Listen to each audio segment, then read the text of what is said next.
పాకిస్తాన్ మళ్ళీ కవ్వింపులకి దిగాలనుకుంటుందా? అంటే యుద్ధాన్ని తెచ్చుకోవాలనుకుంటుందా?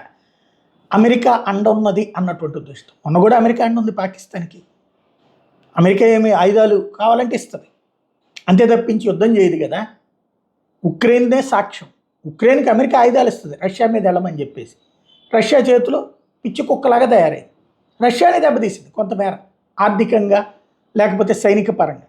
అట్ ద సేమ్ టైం అధికంగా మునిగిపోయింది ఉక్రెయిన్. ఇప్పుడు చివరికి బిచ్చగత్తెలాగా అమెరికా, యూరప్, నాటో దేశాల యొక్క బిచ్చం మీద ఆధారపడి బతకాల్సిన పరిస్థితి వచ్చింది.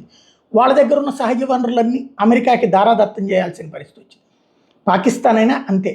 వాళ్ళ ఆటలో వాళ్ళ ఆటలో ఒక తురుపు మొక్కగా మారుతుంది పాకిస్తాన్. బట్ వాళ్ళకి అట్లాంటి సిగ్గుశరము, నీతి నియమం ఏమీ లేదు.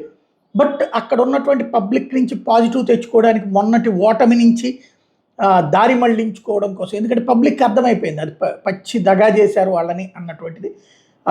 ఓడిపోయి గెలిచినట్టు నాటకాలు ఆడారు. దాన్ని కవర్ చేసుకోవడానికి ఇప్పుడు ఈ కాల్పులు జరుపుతున్నారా అన్నది తేలాల్సి ఉంది.